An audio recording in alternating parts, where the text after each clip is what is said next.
Tuanku Imam Bonjol memimpin Perang Padri. Pada awal abad ke-19, kawasan Minangkabau mengalami gejolak. Berawal dari perang saudara, gejolak tersebut berubah menjadi perang melawan penjajah kolonial.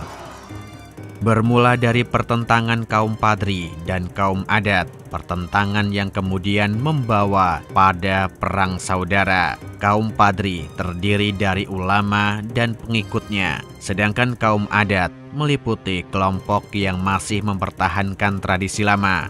Keluarga Kesultanan Bagaruyung termasuk ke dalam kelompok adat.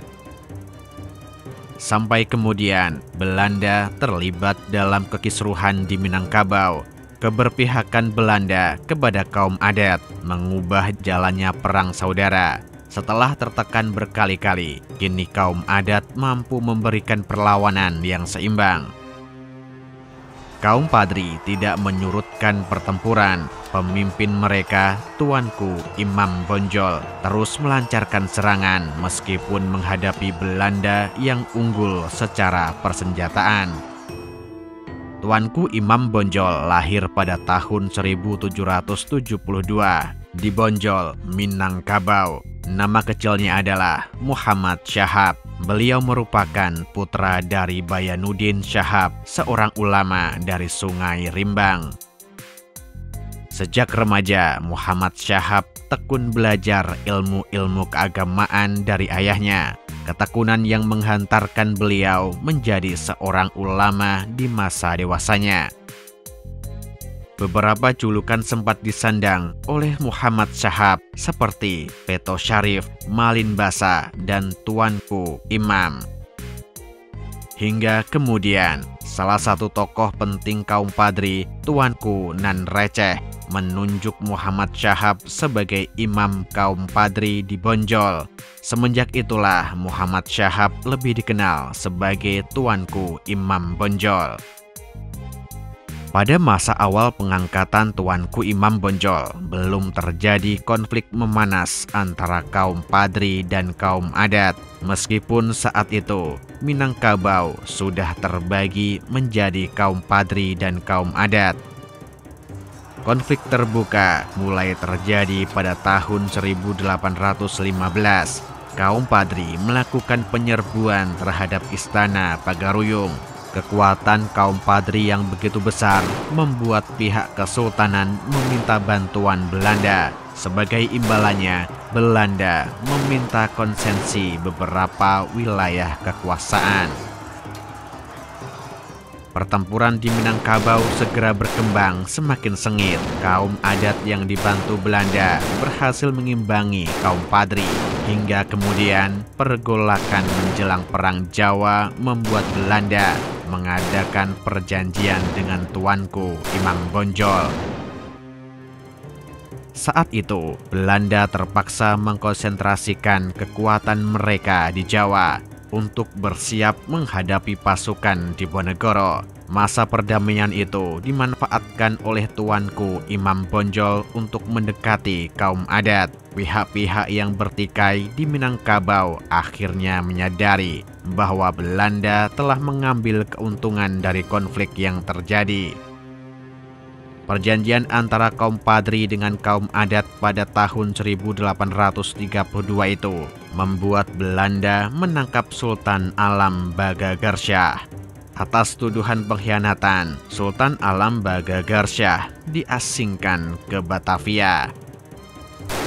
Perang kembali berkecamuk di Minangkabau. Kaum Padri dan kaum adat kini bersatu menghadapi Belanda. Namun, pada akhirnya Belanda berhasil menekan kekuatan kaum Padri dan kaum adat. Pertempuran itu mencapai puncaknya pada pengepungan Benteng Bonjol. Tahun 1837, setelah sekian lama mengalami pengepungan, Tuanku Imam Bonjol terpaksa menyerah. Beliau diasingkan ke Cianjur, kemudian ke Ambon dan Minahasa. Tuanku Imam Bonjol wafat di masa pengasingannya pada tahun 1864. Tuanku Tambusai, Harimau Padri dari Rokan. Tahun 1832, babak baru dalam sejarah Perang Padri dimulai. Bersatunya kaum Padri dan kaum adat memberikan semangat baru dalam perjuangan. Selama bertahun-tahun, jalannya perang telah meluas hingga keluar dari kawasan Minangkabau. Pertempuran berlangsung sampai ke Riau dan pedalaman Sumatera Utara. Di kawasan Riau, perjuangan melawan Belanda dipimpin oleh Tuanku Tambusai. Beliau memulai perjuangannya di kawasan Rokan Hulu dan sekitarnya. Beliau membangun benteng Dalu-Dalu sebagai pusat pertahanan. Tuanku Tambusai lahir pada tahun 1784 di Dalu-Dalu, Nagari Tambusai, Rokan Hulu, Riau. Nama masa kecilnya adalah Muhammad Saleh. Beliau merupakan putra dari perantau Minang yang bernama Tuanku Imam Maulana Kali. Ayahnya berasal dari Nagari Rambah yang kemudian menjadi pengajar agama Islam di Tambusai, sedangkan ibunya berasal dari Nagari Tambusai yang bersuku Kandang Kopuh. Sebagaimana tradisi Minang yang matrilineal, maka Muhammad Saleh mengikuti garis keluarga ibunya, Tambusai. Semenjak kecil, Tuanku Tambusai telah mendapatkan pendidikan agama dari ayahnya. Dan bukan hanya itu, beliau juga mendapatkan pendidikan bela diri, ketangkasan, dan tata negara. Setelah dewasa, untuk memperdalam ilmu agama, Tuanku Tambusai merantau ke Bonjol dan Rao. Di tempat-tempat tersebut, beliau mulai berkenalan dengan beberapa ulama terkemuka, seperti Tuanku Imam Bonjol. Sampai kemudian, Tuanku Tambusai melakukan perjalanan dakwah ke kawasan Toba. Saat itu, Toba masih memegang kepercayaan yang diwarisi oleh nenek moyang mereka. Setelah dari Toba, Tuanku Tambusai bersama Tuanku Rao melakukan perjalanan dakwah ke Air Bangis dan Padang Lawas. Seiring keterlibatan Belanda dalam Perang Padri, Tuanku Tambusai pun turut melibatkan diri dalam pertempuran. Beliau memulai perlawanan di kampung halamannya, Rokan Hulu, pada tahun 1823. Tuanku Tambusai melancarkan pertempuran hingga kawasan Natal.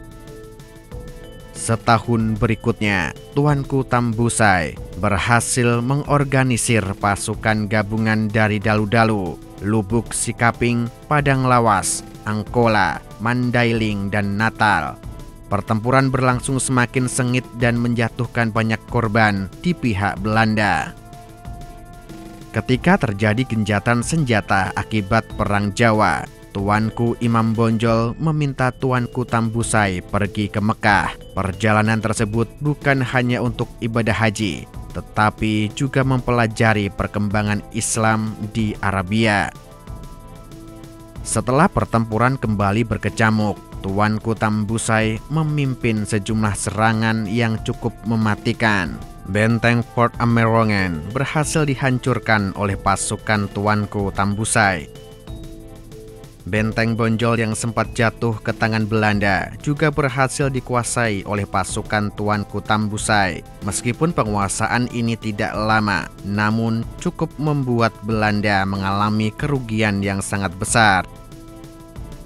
Tuanku Tambusai dikenal gigih dalam bertempur dan sulit dikalahkan. Tawaran dari Belanda pun ditolaknya mentah-mentah. Karena itulah Belanda menjulukinya Harimau Padri dari Rokan. Tahun 1838, setahun setelah pengasingan Tuanku Imam Bonjol, Belanda berhasil merebut Benteng Dalu-Dalu. Namun, Tuanku Tambusai berhasil meloloskan diri dan menyeberang di Negeri Sembilan, Malaya. Tahun 1882, Tuanku Tambusai tutup usia dan dimakamkan di Negeri Sembilan.